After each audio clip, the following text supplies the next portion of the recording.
joining us today is our great friend from New York, Gemma Allen. Gemma is a New York-based writer and an on-camera host whose work spans Wall Street, women's leadership, and global storytelling. A Forbes Woman contributor, she also hosts theCUBE at NYSE Wired, interviewing top founders and technologists from the New York Stock Exchange. She leads US strategy for Mason Hayes & Kern and previously held senior roles with IDA Ireland, Microsoft, and across tech and government before founding her own consultancy agency, NASC. Her work explores the intersection of women's work and the new economy. A proud Irish woman living in Brooklyn, she's currently developing 2 new storytelling series, Beyond the Bio and Field Notes from a Female Host. Welcome, Gemma. Thanks so much for having me, Martina. Delighted to be here. I'm honoured to be asked. Oh no, we're delighted to have you. This is actually our last season, our last episode for the fall season. So we thought it was a nice way to pull our season together, given that you had been in Boston for our breakfast, where our Yeah, team was celebrating women 250 years, in Ireland, Boston, and beyond. So we just thought this was a nice way to close out our series. well, thank you. It was a wonderful morning. I really enjoyed being there as well. Oh, good, and we'll talk a little bit more about that. Gemma, we'll dive right in. We've lots to talk about. So maybe if we could start, you're very proud of your Irish roots. You're born in Cork City. So talk to us a little bit about growing up in Cork and how you ended up in New York. Yeah. I had as 1980s, early 1990s Irish childhood as one can possibly have. I am the youngest in my family. My father used to work in Ford's, the motor factory in the marina in Cork City, and he lost his job on the 13th of August 1984, and I was born on the 5th of September. So my older siblings sometimes would joke that I was like a bit of a curse. I I definitely came at what was a very, very challenging time for my parents with 5 kids. Um, but my dad was from a very big family. He was one of 15 children. And my mum was from Cork City, from Barrack Street, also from a pretty big family, one of 6. And we just had a very strong community around us. My aunts and uncles, a lot of them lived nearby. I went to school with a lot of my cousins. We had incredible neighbours. We still do, I guess. My parents are both passed, but you know, we had very little, I would say, financially, for most of my childhood, if not all of it. But we had a lot of love and support, and a lot of crack, a lot of characters, a lot of very big characters in my house and home and community too. I have uncles that work all sorts of jobs: bus mechanics, bin men, post office sorters, postmen, and just some really great ethos amongst them. And I think I grew up really benefiting from that. I went to a deaf school in Cork City. I guess it's funny, I always say, it depends who asks me as to where I say I'm from, because it's kind of like the, Ballymun thing in Dublin. It's the same thing in Cork. So depending on how sound the person is, I would say I'm from Mahon or Blackrock. But I grew up very close to the city. Like, you could walk into town from where I'm from. It's right by Parky Queeve, kind of the other end, the Mahon end of Parky Queeve. And and I just had a very basic, in some ways, we never went on a holiday or anything like that as kids, or I had a completely alien childhood to the one that my children live now, but one that I think was perfect for me, in that it made me all that I ever could have been. I'm very grateful for it, and grateful for the love and support I always had, and honestly the crack. We had a lot of crack. Yeah, and I mean, you talk about that all the time, the love, Gemma, that your parents surrounded you with, as you said, coming from big families, not having a lot, but that was very much, the 80s too. Very much, yeah. Yeah. And everyone was kind of the same. I used to joke, actually, I said this to my husband a long time ago, but I didn't even know there was a middle class in Ireland until I went to UL. It was a real shock to me. bar the Billy Barry kids, right? Like, I always thought they were this kind of, random, like, existence. I couldn't kind of quite understand who those kids were and where they came from. But I didn't know that there was this whole other kind of layer of society until I went to college, because where I grew up, everyone was kind of really pretty much the same as us, and everyone's parents worked very, tough jobs and lived on very little, and it was just how things were. And so, yeah, like it was just the standard, I guess, for where I was from for the time. Obviously things changed a lot when the Celtic Tiger started to war in the early 90s for some people, but for us, yeah, it was all we ever knew. Right. And then you referenced UL. So when you got to UL, then did you find it hard to fit in? Not really. So I had a very hard start to my university existence, Okay. because my dad died the first day of UL. Oh. He actually died the first day of Freshers Week, and he'd been sick, but his death was very unexpected. It was one of those cases where, like, he'd had cancer and then he got pneumonia and he'd no lung capacity. And Cork had played in the All Ireland on the Sunday. They actually lost to Kilkenny. This is in 2003, and as you could only an Irish person could probably understand, there was very limited staff in the hospital over the weekend, and I guess we didn't really understand how serious it was. And then literally, like, he was dead on the Tuesday, and I started college on the Monday, so I'd kind of unpack the bags and ended up staying in Cork for a couple of weeks longer. And I was actually very tempted, and I sometimes talk about this, to not go to college then, because I had gotten an access scholarship to University of Limerick, which again was something I'm very, very grateful for. And I was kind of thinking, geez, I should probably stay home now with my mum. I'm the youngest, I was the only one still at home, and just earn some money. And that was just what I thought would be the right thing to do. But my older brother was like, no, absolutely not, you have to go to college. And I think the access office called our house in Cork, if I remember correctly, and spoke to my mum and my brother, and were like, look, we can do what we need to do, but she should really start, because I'd gotten a really, God, I sounded like, I hate saying this stuff, and then afterwards I regret that I said it, but I got a very high leaving cert, so they were like, you should definitely encourage her to go. And yeah, and then I guess starting UL, that was kind of a bit of a patchy time, I suppose, the first couple of months. But I just made some great friends, made this one friend, like, in the first couple of weeks of college, who I just, has been one of my closest friends really throughout my adult life, I guess. There are a couple of friends, like, who just kind of really just, I guess, I started to see a kind of different side of Irish economic society, for sure. Mm-hmm. But, I just forged some great friendships, and I went home every weekend to work. I worked, like, all through college. I worked Thursday, Friday, Saturday, Sunday. So I was home a good bit with my mum, and yeah. But yeah, it was just, I suppose, for me, it's a bit of an eye-opener in terms of, like, that there's this whole other world out there, really, like. Okay, and then I just want to go back to one thing you said. You got a very good leaving cert, and you almost feel like you shouldn't talk about that. But do you feel you've overcome that now? Because, I mean, you should talk about it and celebrate it.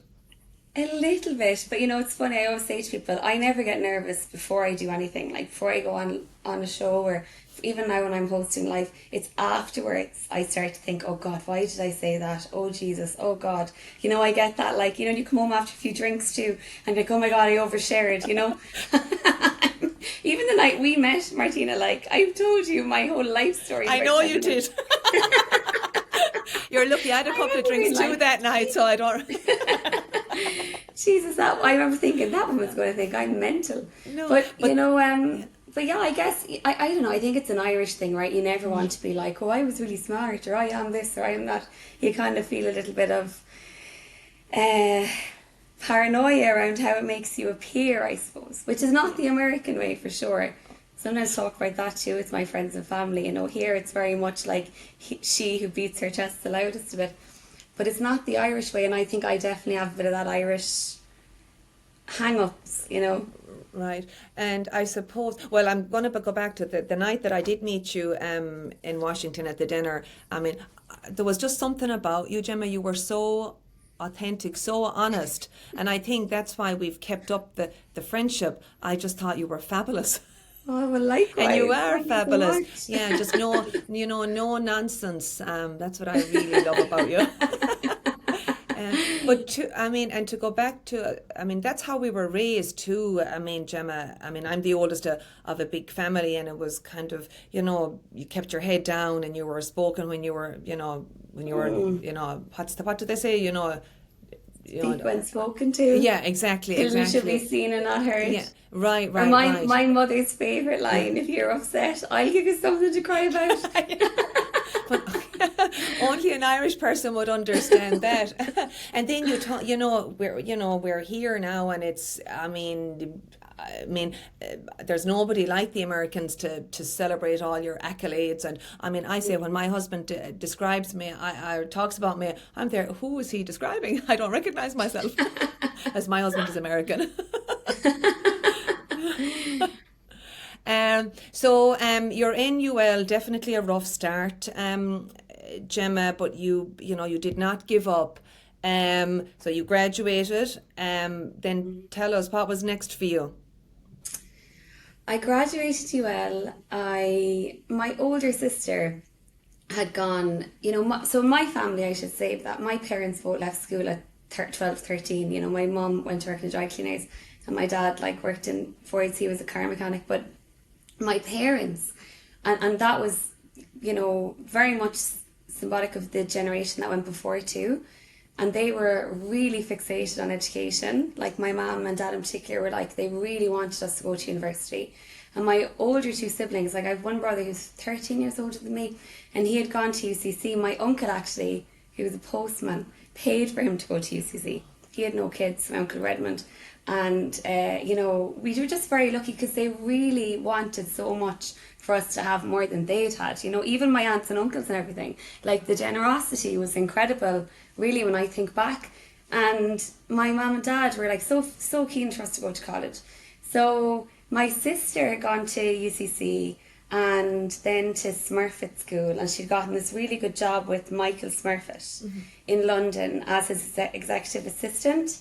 And was it Michael or Dermot? I know one of them. She worked with both of them at some point. But and my mom just had this thing in her head about, oh my God, Smurfit School, Jesus, that's life-changing stuff, kind of thing, And I had done a kind of airy-fairy degree, really. I'd done a social science degree, and I'd been doing some work with the Access Office and kind of outreach in different parts of Limerick and everything. And I definitely realised, I guess, that I had all the wrong motivations for wanting to be a social worker.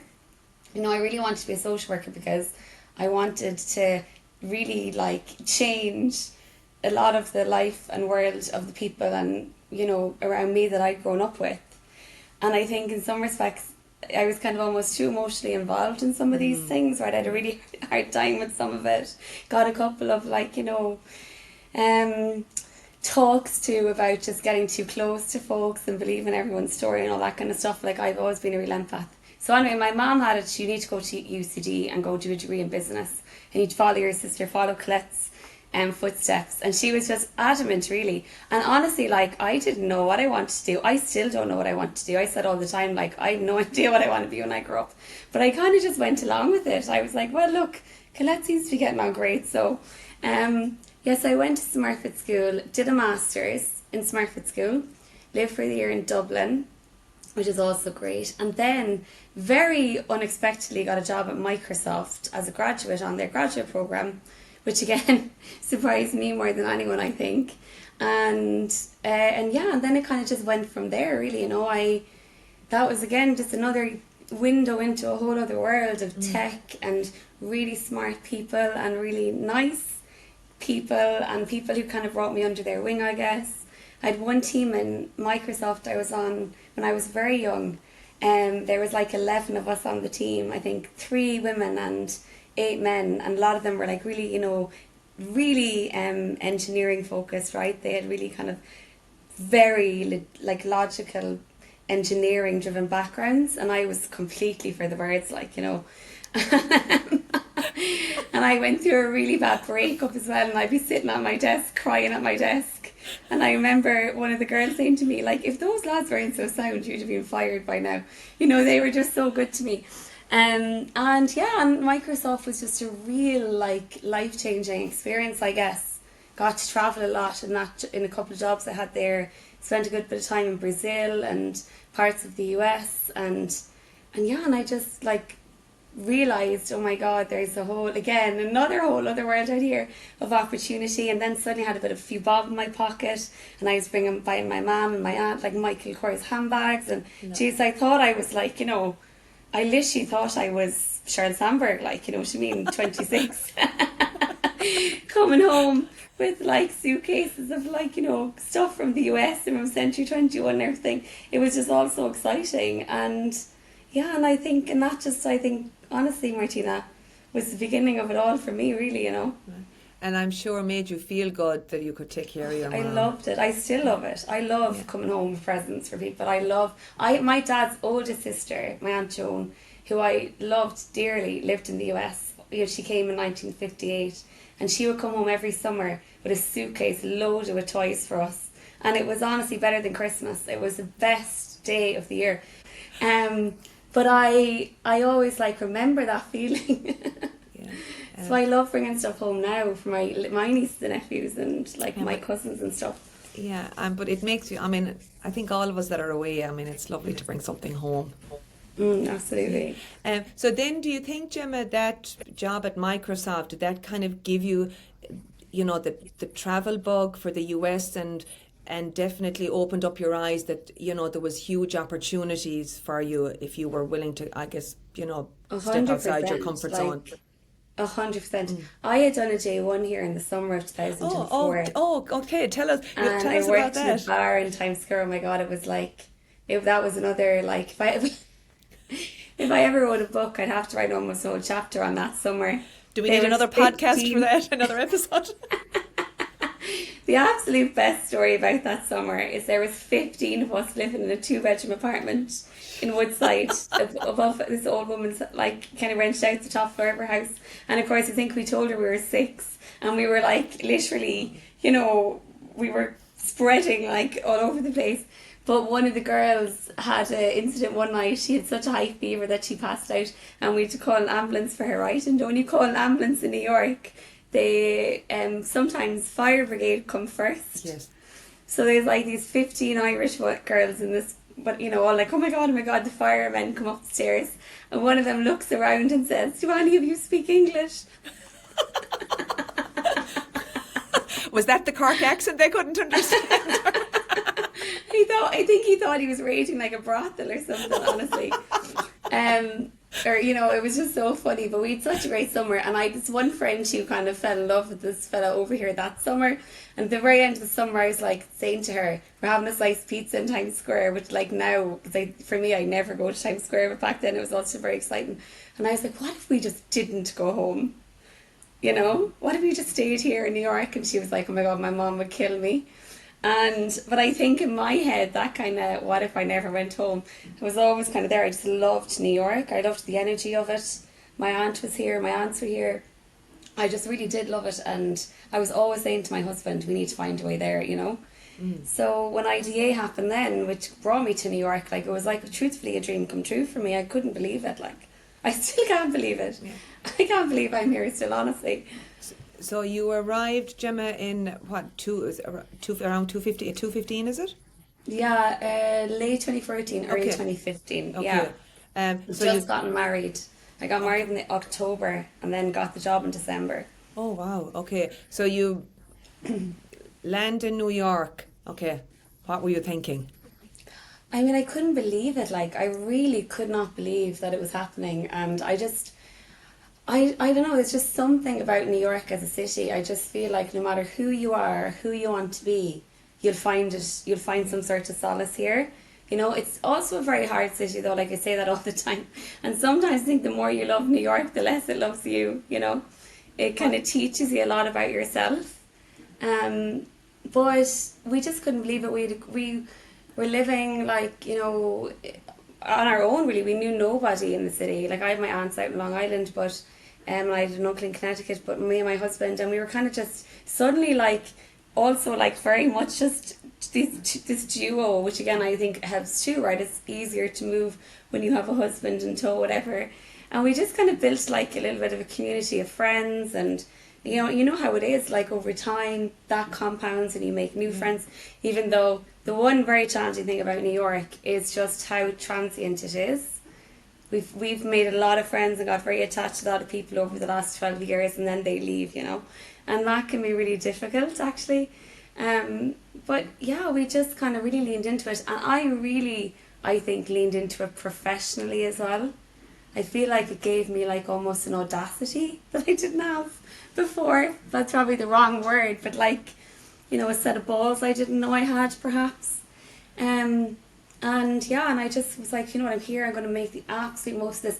I also should say, my dad always wanted to come to America on a holiday. He used to say, we'd say to him, Dad, what would you do if you won the lotto? And he's like, I'd go to New York, And that man died, he didn't even have a passport. So that wasn't really lost on me either. I was like, Jesus, I have this opportunity. I am going to take it, and squeeze it for everything I can. Yeah, and I guess I tried my best. I mean, I've had a lot of nights where I've cried myself to sleep here too. I'm sure we all have, but Yeah, for the most part. talk a little bit about that, because I had some actually Amy Wiley on recently, and the podcast, and she talked about being lonely in New York, and that people in Ireland couldn't just fathom. You have so many million people that you could actually be lonely. Yeah, you can be very lonely in New Yeah. York. Well, it's just a very tough city. It's very transactional, and you never. I don't think the Irish ethos, the friendship, the connection, the humor. I don't think that's replaceable. Like I don't think there's anywhere on earth I could live where I would feel the sense of contentment that I feel when I'm in my sister's kitchen in Cork with chatting to the neighbours. Like it just doesn't exist anywhere else. But you kind of, I think sometimes in New York you feel like you're acting a little bit, you're playing a role to be part of the whole system here, and that can be really hard. And I guess letdowns and disappointments, things like that, they feel a little bit more life or death here, I think, as well. Even though the opportunities are more, it can just feel like a kick in the teeth. Feels a little bit tougher when you're like away from home and you're kind of second guessing yourself. And the big thing about New York too, and I think it's so important that people understand this, is that it's not a level playing field. Everyone isn't starting from the same place, and you can spend a lot of time comparing yourself to people, and it's just not realistic, And I think I definitely kind of like probably learned that the hard way a bit. I've always also been very like obsessed with what's fair and what's just and all that, and you kind of have to take New York with a pinch of salt when it comes to that stuff, because it's a bit dog eat dog, But yeah, and then obviously I lost my mother. Like my mother got sick in 2016, and that was really hard. I felt a lot of like angst around, her being sick at home and us being here, and I was going back and forth. I went home like maybe 7 times in the year. Felt very unsettled. Things like everything, Marty, like a miscarriage in New York when you've nobody around you. There's just elements to being away from home and trying to shape your own life that are really hard. Yeah, and But also can be very. I mean, I should say I'm very grateful and I love my life here, but it's definitely not without compromise. right. Oh no, for sure. And I think unless you actually have lived away from home, I think it's hard for our family and our friends in Ireland to really understand it. It really is. Yeah, and and I think too, Gemma, you talk about kind of the level playing field and friends, and we talk about it all the time. Actually, it's all across. It's the same in Boston or Chicago, Washington, or wherever. This networking. And that it's, and they're not sometimes, they're not real friends. It can be very transactional, and I always say you're at the event because you got invited, or you wrote the check. They're not. Definitely. And I think people can get sucked into that too. Networking Yeah. can be so exhausting. Yeah. And it's not a natural thing for everybody. And Right. I think I've said this to you before. There's nothing worse as well than walking into a room, you know, I guess because I've been doing this for so long and I go to so many events and it's such a part of the rhythm of my week, right? But you always spot that person who looks so uncomfortable, who just wants to crawl into their skin. Or sometimes you can look over your shoulder and you see somebody scouring the room to see who else they can talk to. You know, there's just moments where it just can feel very disingenuous and tough, you know, like, so it's hard. Like, it is a hard thing to do, and it takes you a while to build a natural cognitive ability to just do it without thinking, which some people, like, you know, like I think you do. You know, you do that very well, but not everybody can. So I always say to people, like, cut yourself a break when it comes to the word networking, you know. Yeah, that's it's been a work in progress for me. I've been to a lot of networking events to feel comfortable, but anyway, that's a whole other story. So Gemma, we want to talk a little bit about your work. So you've had great jobs with, you know, great institutions, but you really are kind of paving your own identity now professionally. So talk a little bit about what you're working on and what's maybe down the line for you. Well, I guess in terms of what I'm doing and building my own identity and shaping my own story a little bit, I guess I've been doing a lot more storytelling in multiple formats. You know, I've been writing little memoirs about my family and the characters that shaped my life. I actually started that for catharsis, truthfully. It was just a way for me to kind of really create my own self-therapy. But, you know, when I look and think about the stories of some of these people, like, you know, that have been so dear to me for so long, I think there's so much learnings from it too. And I think sharing those messages is quite important. And I guess I've been trying to bring some of that, like, you know, this idea that, like, you can be shaped by real life experience. It doesn't have to be success or, you know, like some great glory story for it to be interesting. Like, that everyone has a story, you know, once you unfold it. And I've been doing some writing for Forbes Women for a while now. I have my own, I guess I contribute for Forbes Women, so I write at my own leisure there. And I would just really try to, like, elevate stories of women, especially women who have come from, like I said, not necessarily that same playing field, right? The women who've really had to climb out from under a rock to keep going, you know what I mean? And I think those stories are really interesting. And what I found is when I listen back to these transcripts, you know, I might chat to somebody for 40 minutes and these people could be super successful, like self-made billionaires or however. It's often the part in it where they say, like, just off the record there for a sec, actually I don't want this to be put in, but, you know, at that moment actually my marriage is breaking down, or, you know, those kind of like little snippets of their story, and you're like, wow, like, that's so interesting though that you still continued, or whatever it might be. So I decided to create this series called Beyond the Bio, which is basically telling the stories of women that you'd never put in your bio, you know, the raw and filtered parts that don't make the headlines but that actually do make the person. Okay. And yeah, so I've been kind of building this series on that. And then the other thing I've been doing, which is, I guess, quite new but quite exciting, is I've been working at the New York Stock Exchange on a tech show called The Cube. And this is connecting Silicon Valley to Wall Street. It's really where markets, you know, meet tech, and it's amplifying the stories of just tech companies, founders, investors, the whole flywheel around, you know, the kind of Mag 7 and all of the broad ecosystem beyond them, you know, of like kind of tech startups and very successful tech entrepreneurs that I guess shape the markets. And yeah, and that's been really interesting, very fast paced, very fun. I've been learning a lot in the process too, because it's very new for me.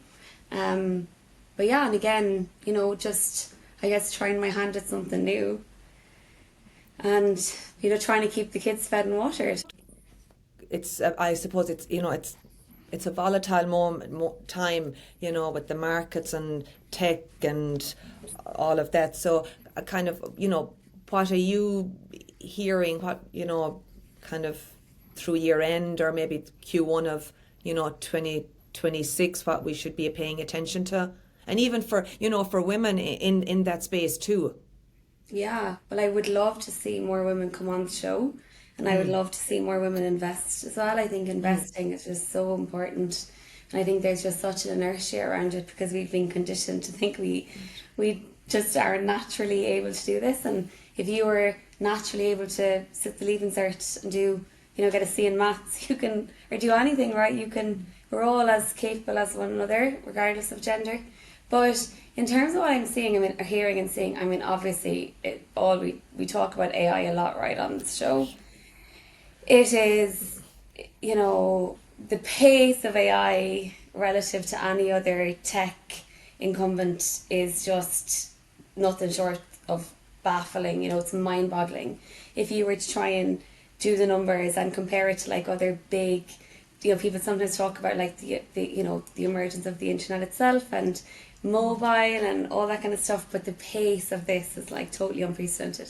So obviously a lot of investments going into it, and there isn't really a proportionate amount of investment versus outcome, and that creates a lot of concern about a bubble, right? And whether or not there's a bubble, I guess who can say, but it is a concern, I think.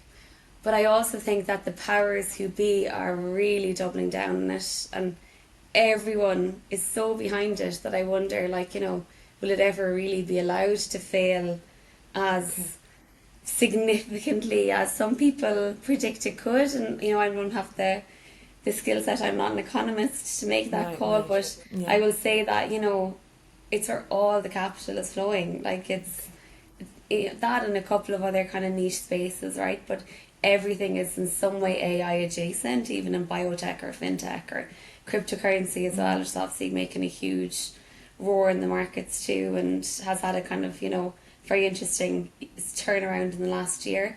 So yeah, so there's a lot of doubt, a lot of skepticism, but there's also a lot of very, very, very invested, very, very, very wealthy individuals who are going all in on it, and they kind of shape the market, right? 7 companies essentially shape the stock market right now. So, and is it cyclical? I think no one can deny that it is, but all I can say is it's all anyone talks about. Right. Yeah. So I suppose stay tuned, and you can't bury your head in the sand. That sounds like No, and I think for AI women, is not going away.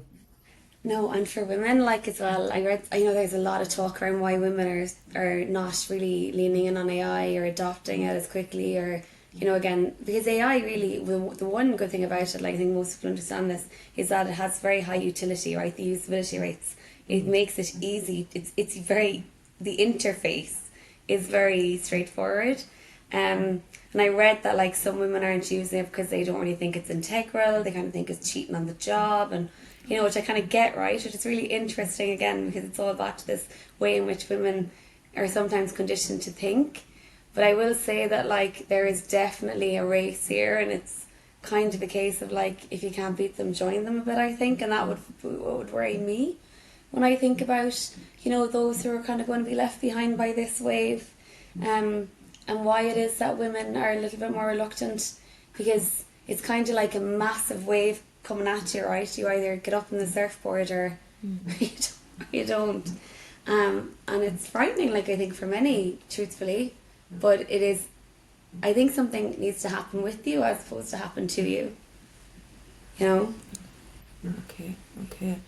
And what do you say to your friends and your colleagues that are, I guess, very skeptical when I'm sure they're asking your advice all the time. I mean, I have lots of concerns too. Like, there's things about it that deeply worry me too, and I'm skeptical about parts of it as well. But like, I really just think, this is a macro market force, and nobody can really predict 10 years from now what the markets are going to look like. But what the kind of world of technology and what the world of learning and all of these different industries that are going to have like mass impact is going to look like. But I say that it is happening, whether we are happy about it or not, or whether you're excited or terrified, it is just, there isn't really time for inertia, I think. There isn't the space for it because the speed is just too fast and the implications are too harsh. Right. So I think we're going to see you know, an increased kind of two-path approach. You know, even though I think some of what's happening in the ice space of late in Europe is starting to like loosen a little bit. But yeah, but I think this is a race, you know, and it's a race between the US and China, and a race between Europe and other parts of the world. And, you know, and I just, like I said, I just don't think that there is any real time for not, and I think regulation is so very important. I wish in fact that the US in some respects that we had a little bit of a slowdown to think about implications and all that. You know, I think they're really necessary, but I think that this has been driven by like market dynamics, and what we've learned is sometimes the markets think first and regulation comes after, you know, and I think that's likely probably going to be the case here too. So yeah, I don't know, Martina. Honestly, like I think about it a lot. Like I think about my own kids, their lives 20 years from now. I was saying this to my husband recently, like it's the first time, like as a generation of parents where, you know, you don't really know what this system will look like. You know, like we grew up knowing that you work hard, you hopefully get a good education, you use that to make a good income, you find love or whatever you want in life, you find a kind of form of contentment. And now I just feel like, who knows what's going to be like 15 years from now? It's just crazy, you know? Gemma, that's actually a nice segue to talk about your two beautiful girls and future trailblazers, as you as I've heard you mention. I hope so. Every so often. But how do you, you know, I guess balance it all, or you know, trying to, you know, you're launching, you know, you have launched a new business, busy life, travel, and then trying to be present for the girls. I mean, that's definitely like probably the biggest struggle of my life, I would say, is the mom guilt and the, you know, balancing that. Especially because we're here and we don't have any help, you know, we don't have any unpaid help anyway. Um, so that's tough. Like, and there's moments of like real angst, I would say, like on an almost weekly basis. Um, but I have a very supportive husband, which I really think is so necessary. And I think a lot of the women I talk to who really struggle with this, sadly, that is not the reality for many. You know, they are trying to kind of like carve their own path while also, you know, maintaining another person's kind of stability and kind of caring for a partner as well as their children. Whereas my husband and I, like, we've such a kind of equal partnership. You know, he gets up and makes our lunches every morning. He's out of bed before I am. Like, he's a very hands-on dad.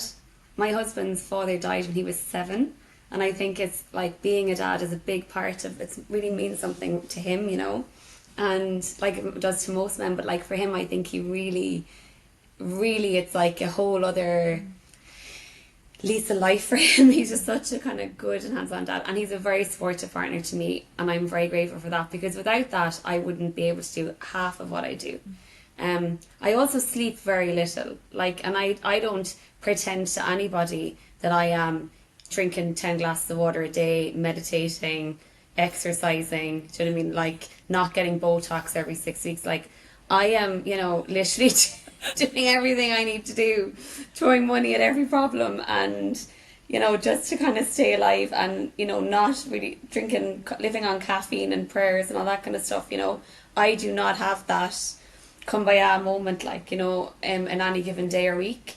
I kind of feel like it'll come to me. I always wonder, like, will I get that when I'm in my late 60s? Am I going to become this kind of like West Cork hippie or something?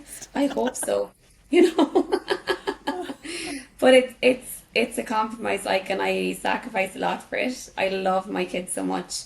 I try and, you know, really reinforce to them why I do the things I do, why I go out to work, why sometimes I come home and go back out again. You know, and I hope like that one day they'll understand that this was, you know, a mixture of like ambition and necessity, you know. But yeah, but it's hard, Martina. I think about it a lot.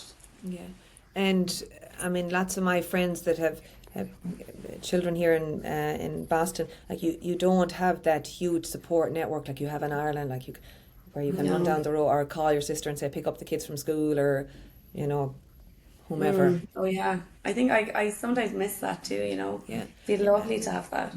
Yeah. Are you excited for the future for the girls? I am very excited. I very much live kind of month by month as well. I've Okay. never Okay. been somebody who could say, I've never had a 5 year plan. I've never even had a 2 year plan. I'm very impulsive. Like I kind of, and I think in some ways that kind of helps make mothering a little bit easier because I'm not someone who thinks about whether or not they'll go to Harvard or, you know, or any of that stuff, right? I'm not like, it's just not how I am, I guess, conditioned myself. So I very much think about like a month out. You know, I'm a very excitable person. Like we're going home in December, I'm very excited about that. I'm more excited than they are about Christmas, and you know, I love parties. I love the fun in life. I always have, and so I am. But you know, I worry obviously like every mother does. But I try literally to take things month by month because, Yeah. you know, my mom used to say to me when I was, you know, years ago, like when I would be more of a kind of obsessive worrier, I guess, than I've learned to be now. Jesus Christ, you'd excited barrack of soldiers. And I always hear her voice. I always try and hear her voice, you know, but like, okay, it'll be grand. It'll be grand, just, you know, just get through tomorrow kind of thing.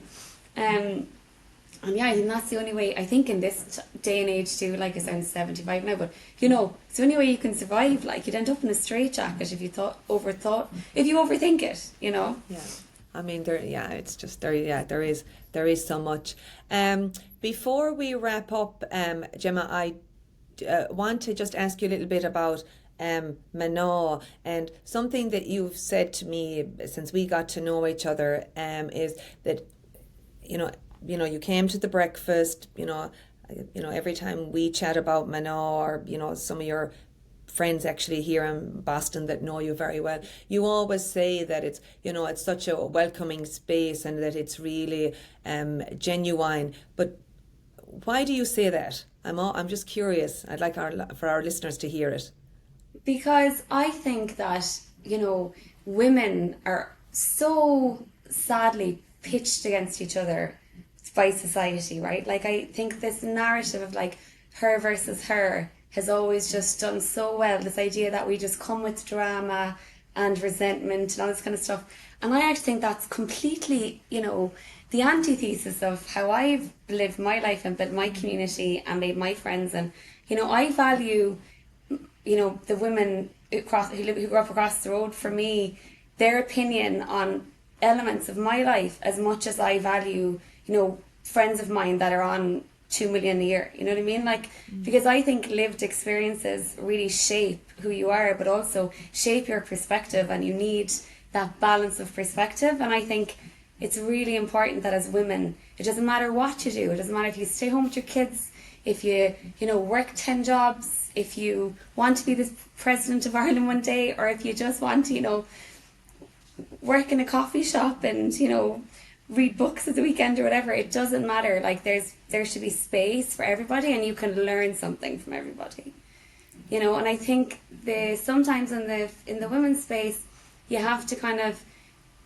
you know, it can be cliquey, I guess. And you know, I think it's really important that we just remember that, you know, across the board, like across all aspects of our lives and society and how we think about each other and ourselves, that we can just all learn from each other. And I just think you've done a really good job. Like, I love that at the breakfast there's, you know, folks there from all walks of life, women who, you know, do all different sorts of roles and jobs. And yeah, and I just think that's really important.